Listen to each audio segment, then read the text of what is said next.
তো আমি শাকিব খানের রিলেটেড পর্যন্তও না, আমি শাকিব খানের ভক্ত, অনেক বড় ভক্ত।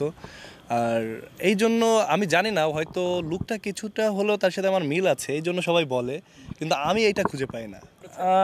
শাকিব খানকে বললাম না আমি তার ভক্ত, আর ভক্ত যেহেতু, তো আমি প্রথম থেকে মিডিয়াতে আসার আগে আমি যখন শর্ট ভিডিওগুলো বানাতাম, আমি তার অনেক ডায়লগ প্লাস তার সংগুলা যখন আমি লিপ পার্ট দিতাম, তখন হয়তো তাকে কপি করতাম। মিডিয়াতে ঢোকা এটা তো আমি বরাবর সবসময় বলি, আমাকে মিডিয়াতে এনেছে শাবনূর আপু।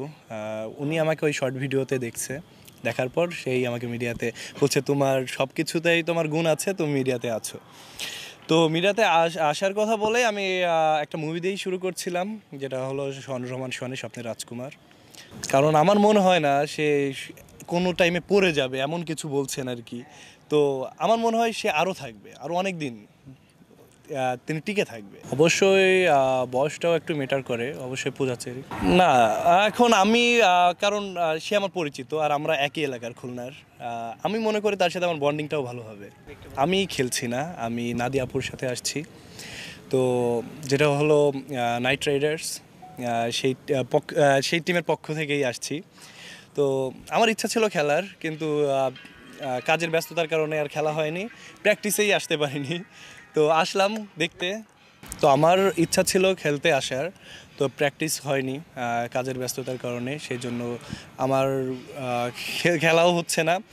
কারণ এইখানে হার্ড বল, এখানে অবশ্যই প্র্যাকটিস দরকার। সবাই কমপক্ষে 8 দিন 10 দিন করে প্র্যাকটিস করছে, হুট করে তো এসে আর ব্যাট ধরা যায় না, তাই না? তো সেই জন্য খেলা হয়নি।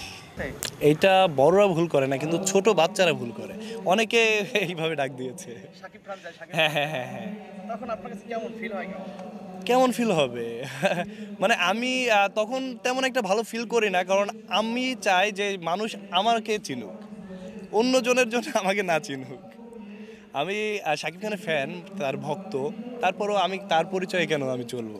আমাকে আমার পরিচয়ে চলুক। আচ্ছা, আপনি সোশ্যাল প্ল্যাটফর্মে প্রচুর মানে ভাইরাল একজন মানুষ, আপনার ভিডিও দিলেই কিন্তু মিলিয়ন ভিউ হয়।